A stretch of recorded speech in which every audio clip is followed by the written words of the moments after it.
Косовските и италијански медиуми веќе информираа дека двајца од загинатите косовски државјани се браќа со презиме Бегај, односно дека едниот од нив се вика Висар Бегај. Двајцата биле инвеститори, а целта на патувањето наводно била иницијатива на двајцата браќа од Косово да отворат авиоклуб во местото Исток покрај Пеќ на Косово.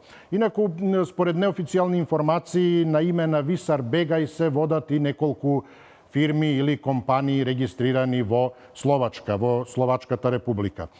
Италијанските медиуми известија и дека авионот требало да слета во Скопје за да дополни гориво и да направи техничка проверка. Ова беше потврдено и од контролата за летање на аеродромот во Скопје, а како што кажа и пилотот и експерт во авиацијата, господинот Кирил Каевски, мошне, веројатно и впрочем сосема известно е дека авионот на Скопскиот аеродром требало да дополни гориво, високооктанско гориво кое го нема на Приштинскиот аеродром. Ова е сосема разбирливо со оглед на тоа што станува збор за, како што испомнавме предходно, за авион кој има клипни мотори, или лаички кажано мотор кој е доста близок до автомобилските мотори и користи високооктанско гориво, за разлика од млазните авиони кои користат керозин, а кој спротивно на верувањата всушност е дестилат на нафта и е многу близок до петролејот и е со многу понизок октански број.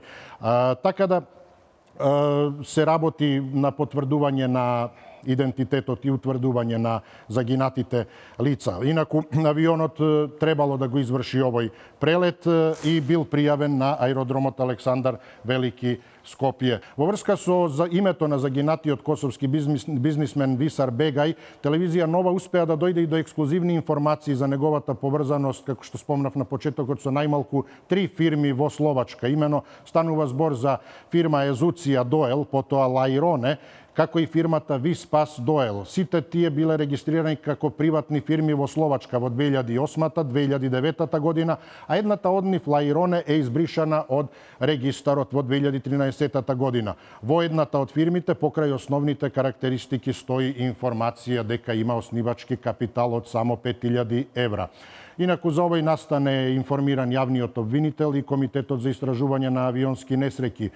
Би спомнал само околу карактеристиките на авионот дека станува збор за Пайпер Сенека, за лесен двомоторен клипен мотор со авион со клипни мотори, двомоторен авион кој се произведува во фабриката Пайпер во Соединетите Американски држави. Станува збор за авион кој се произведува речи си 45 години, некаде во 71-та година е првиот лет изведен, се произведува дури и денеска. Има неколку варијанти на овој авион во зависност од годината на производство. Авионот кој се урна во близина на Скопје е од типот Сенека 2 или PA-34-200T му е кодната ознака. Тој се произведувал од 1974 година до 1981 година.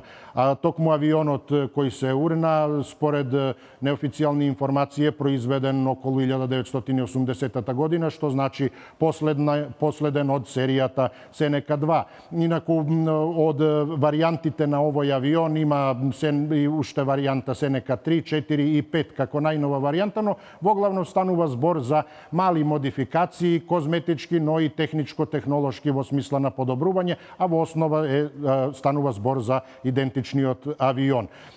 Инаку располага, како што рековме, со два мотори, клипни турбомотори со сила од по 150 киловати секој. Сенека 2 авионот има намена на деловен авион и се користи доста и за личен превоз, познате доста кај бизнисмените, но и кај мали чартер компании. Го има дури и во цивилното воздухопловство на Србија, исто така, соседна Србија. У оперативната височина на овој авион изнесува 7620 метри, максималната полетна маса 2072 килограми, значи околу 2 тона, а товар кој може да понесе е околу 792 килограми. Пайперот Сенека во текот на својата историја се покажа како многу безбеден и управлив авион, доверлив авион и токму затоа и се произведува во толкав временски период и се уште се произведува, па и веламе популарен кај многу чартер компании и приватни превозници, како што и ова беше случај со овој авион.